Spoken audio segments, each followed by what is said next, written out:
Aprenda da Palavra de Deus. Por que Deus enviou Jesus à Terra?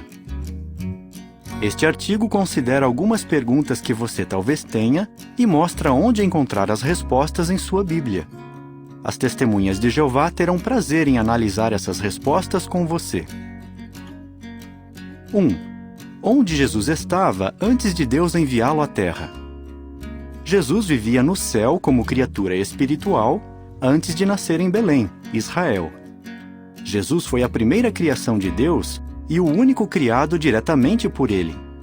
É por isso que é chamado de Filho unigênito de Deus. Quando estava no céu, Jesus muitas vezes falou como representante de Deus.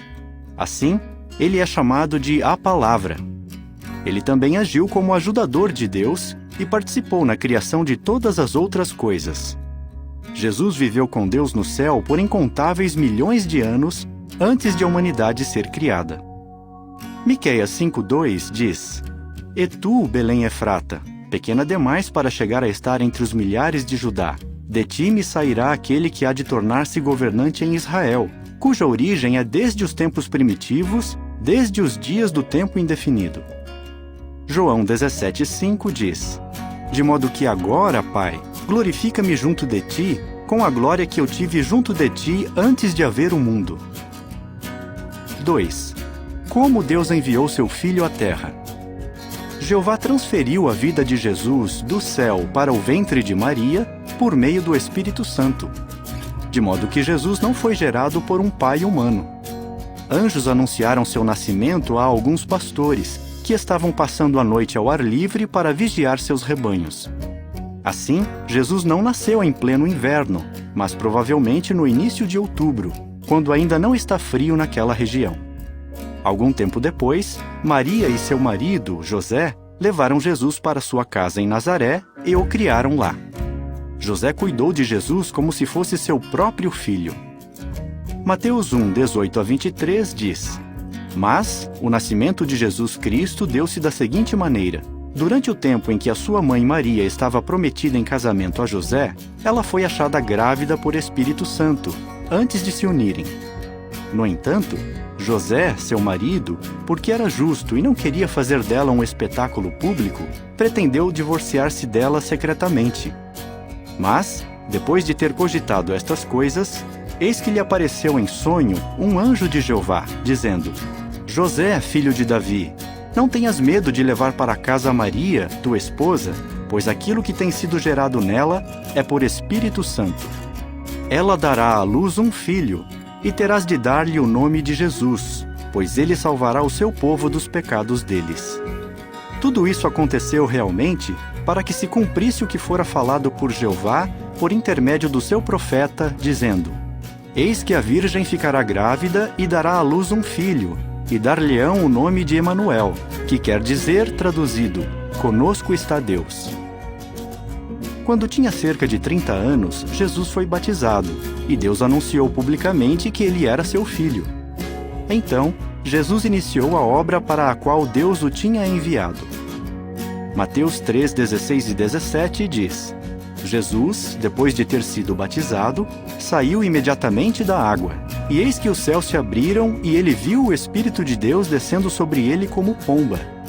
Eis que também houve uma voz dos céus que disse: Este é meu Filho, o amado, a quem tenho aprovado. 3. Por que Deus enviou Jesus à Terra?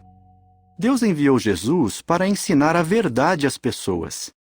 Jesus ensinou sobre o reino de Deus, que é um governo no céu que trará paz à terra inteira. Jesus deu esperança de vida eterna. Também ensinou às pessoas como encontrar verdadeira felicidade.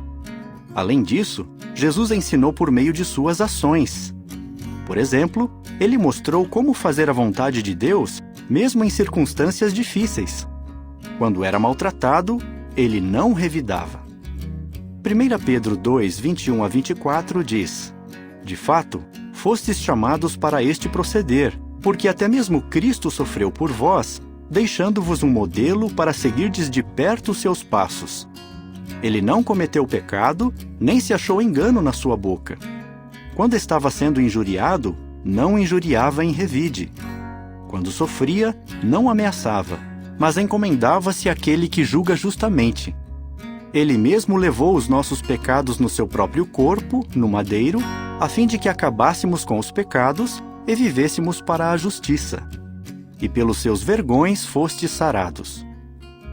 Jesus ensinou seus seguidores a mostrar amor abnegado.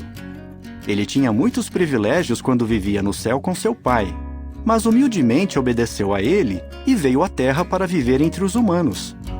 Não existe melhor exemplo de amor do que o de Jesus. João 15, 12 e 13 diz: Este é o meu mandamento, que vos ameis uns aos outros, assim como eu vos amei. Ninguém tem maior amor do que este, que alguém entregue a sua alma a favor de seus amigos. Filipenses 2, 5 a 8 diz: Mantende em vós esta atitude mental que houve também em Cristo Jesus, o qual, embora existisse em forma de Deus, não deu consideração a uma usurpação, a saber, que devesse ser igual a Deus.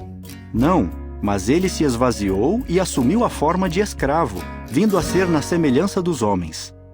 Mais do que isso, quando se achou na feição de homem, humilhou-se e tornou-se obediente até a morte. Sim, morte numa estaca de tortura. 4. Ao morrer, o que Jesus tornou possível? Deus também enviou Jesus para morrer por nossos pecados. Todos nós somos pecadores, ou seja, imperfeitos e com a tendência de pecar. É por isso que ficamos doentes e morremos. Em contraste, o primeiro homem, Adão, era perfeito. Ele não tinha pecado e nunca ficaria doente nem morreria. Mas ele perdeu a perfeição quando desobedeceu a Deus. Nós herdamos de Adão o pecado e sua consequência, a morte. Romanos 5,12 diz: É por isso que, assim como por intermédio de um só homem, entrou o pecado no mundo, e a morte por intermédio do pecado. E assim a morte se espalhou a todos os homens, porque todos tinham pecado. Romanos 6,23 diz: Pois o salário pago pelo pecado é a morte, mas o dom dado por Deus é a vida eterna por Cristo Jesus, nosso Senhor. Jesus era perfeito. Ele não tinha pecado. Por isso, foi pelos nossos pecados que ele morreu. A morte de Jesus torna possível que nós tenhamos vida eterna e sejamos abençoados por Deus. 1 Pedro 3,18 diz: Ora, até mesmo Cristo morreu uma vez para sempre quanto aos pecados, um justo pelos injustos, a fim de conduzir-vos a Deus, sendo morto na carne, mas vivificado no Espírito. Para mais informações, veja os capítulos 4 e 5 do livro O que a Bíblia realmente ensina, publicado pelas Testemunhas de Jeová. Fim do artigo.